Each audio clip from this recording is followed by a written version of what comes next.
Big Bacon.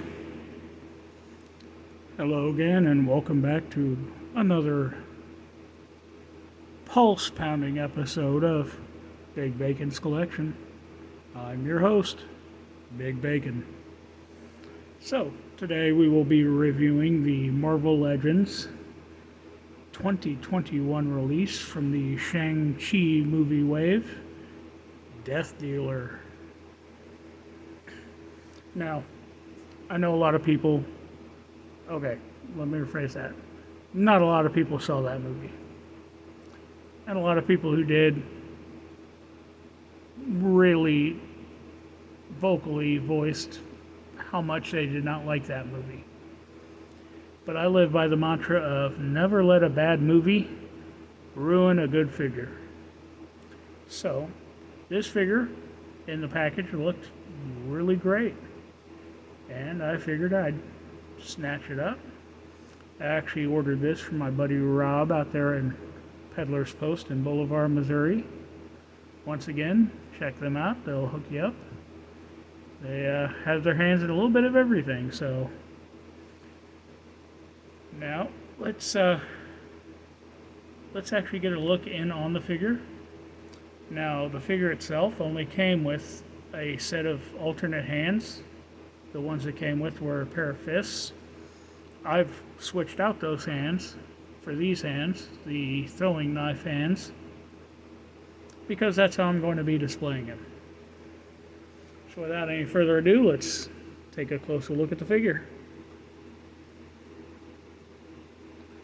Okay, the paint on the face here has that kabuki mask appearance to it, and I'm loving it.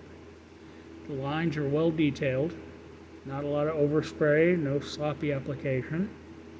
You can actually really see how well the eyes are tampoed in there.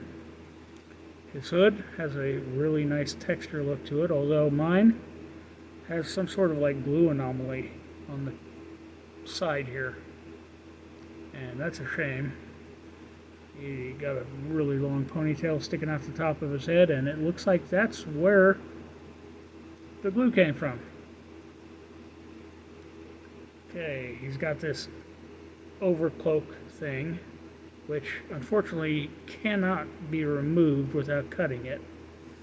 Because with this detailed body armor underneath, I kind of really wanted to see what that was like.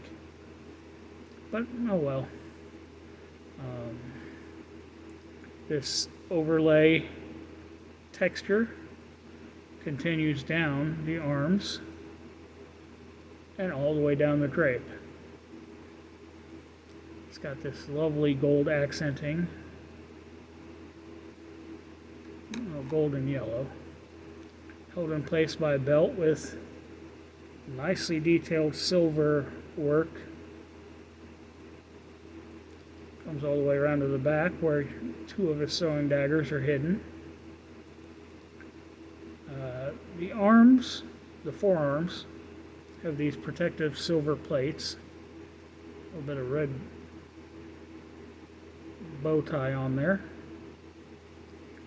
And I come down to the hands, which also have some protective plating on them. Pants are a different texture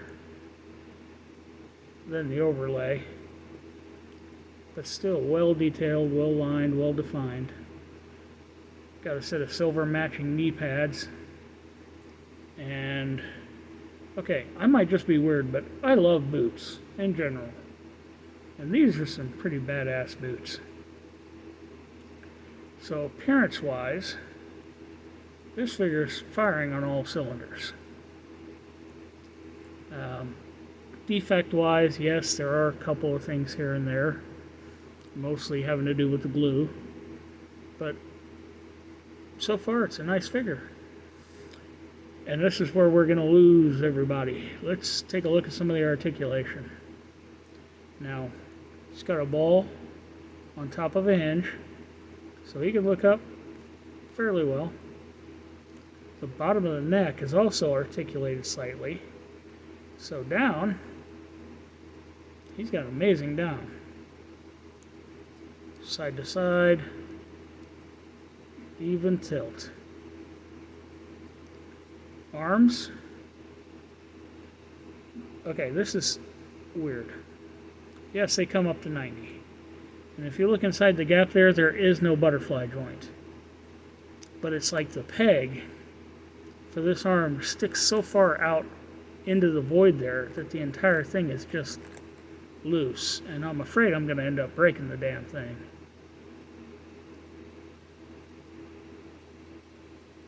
Come on, baby. There we go. Bicep cut for rotation. Have a double jointed elbow, which gets pretty good angle.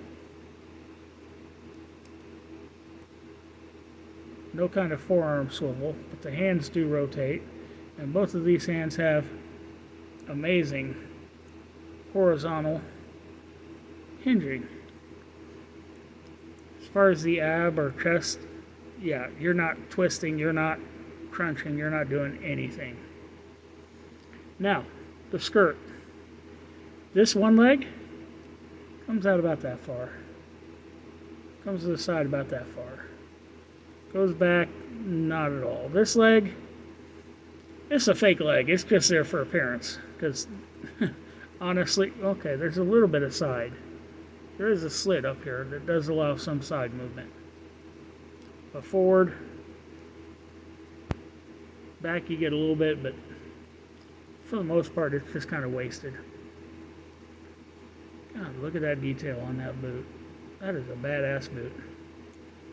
Okay, there is a thigh cut for rotation, and I have to turn the leg out this way, otherwise I'm not going to be able to hinge to the knee.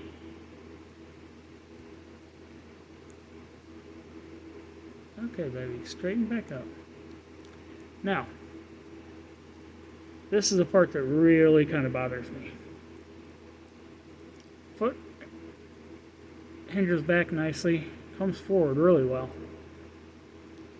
Doesn't seem to be any forward rocker. I might just be, maybe I'm being too gentle with it, but it's not wanting to move and I don't want to snap anything. Now, I told you I'm displaying with these alternate hands.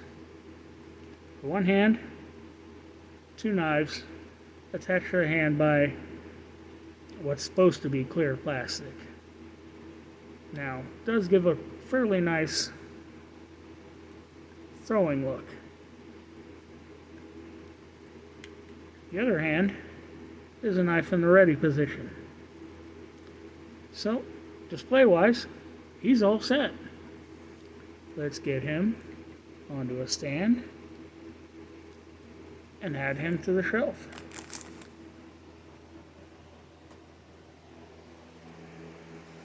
Yep, and the shelf has had some more work done to it.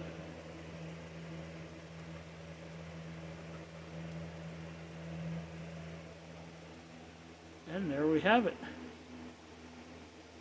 Once again, I thank you all for tuning in. Be sure to like, comment, subscribe. Give me a big old thumbs up. Give me some heads up, some pointers, some tips. What will make this more successful for you?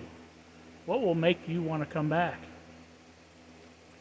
Once again, I thank you all for tuning in, and I'll catch you next time.